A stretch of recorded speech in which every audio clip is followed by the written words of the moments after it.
Hey, Life Fixers. Hope you're having an awesome day. Are you ready to rewire your brain for forming categories? Yep, I know this one sounds simple. I know this one sounds easy, but talking from personal experience, it's hard. I mean, I always thought that it was easy. I always didn't think, what's the big deal with this?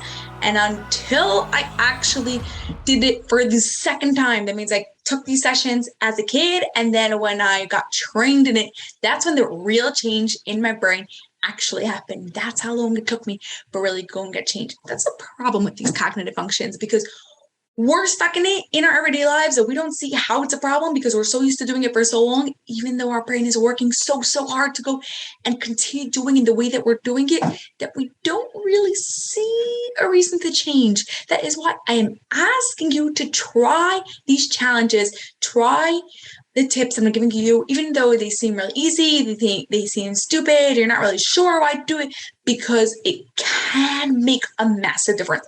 Maybe you actually do have a really easy time with it because not everyone has the same cognitive deficiencies, right? And here I'm giving them very broad examples. If you want specific examples, if you want to work really close with me and make sure that everything we're talking about is really customized for you, you'll want to go to lifefixuniversity.com/your brain rewired. But meanwhile, on these episodes, till registration opens up again, you want to try all of them. Just do it, even if it sounds stupid. So, okay, so what is forming categories? Why do we choose it? What does it have to do with the previous episode? On the previous episode, Dr. Kristen shared with us 7 types of loves. He took love and he split it into 7 groups. He made 7 categories and he labeled them to make it easier for us to communicate about them, to understand them, to know which ones we need to work on, how we can improve our marriage, how to improve all our relationships, really, right?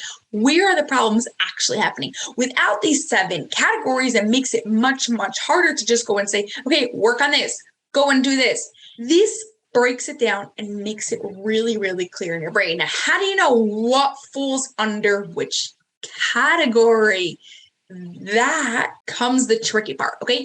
When we categorize something, we can't say something is big and something is blue, right? When we're comparing something, when we're trying to see which group it goes into, how they compare and contrast to each other, and how we're going to go and categorize. Our groups all have to be equal on the same level. So as you noticed in Dr. Kristen's type of categories, they're all types of love. They all fall under the same thing. So when you're trying to figure out what goes under which groups, you have to see not how much time it takes up, not how long you know the person for, not who the person is, but rather what the type of love is. And then you can know which one it could fall under. So being able to categorize correctly will help you plan your day better, will help you organize your house better, will help you separate your work and your life. So it's not constantly being worried about, now I'm at work and I'm thinking about the supper that I have to make at home.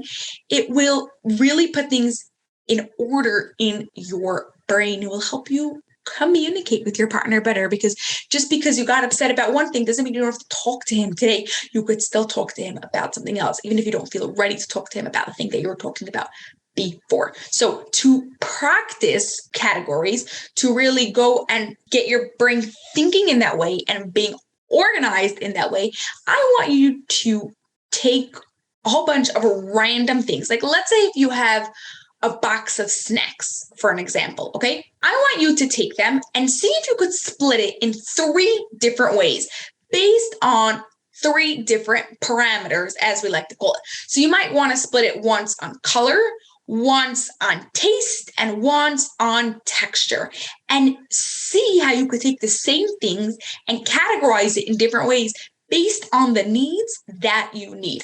Or maybe you want to take art supplies, or your clothing, or dating activities, right? You could split them by price. You could split them by distance. You could split them by type of activity, how much energy it needs, how much adrenaline it gives you. There's a whole bunch of ways for you to split it.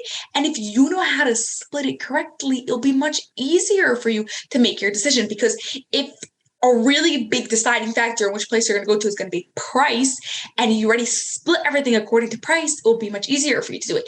If your biggest deciding factor is time and you don't have so much time to travel somewhere, then it's going to be a different one. You get the point, right? So you go and find something that you could split in 3 different ways and see what that does for you. Have your brain start thinking how else it can categorize. Have an awesome rest of your day, and I'll see you on the next episode. Bye for now. That's all for this episode of the Life Picks University podcast, but I have a huge favor to ask of you that will not only support the show, but will also help the people you love most. We are striving for 1 million downloads by the end of 2025, and we can't do this without your help. If you love this episode, please share it with 2 of your family and friends so they too can rewire their brains to have an extraordinary marriage. It was awesome spending time with you, and I'll see you on the next episode.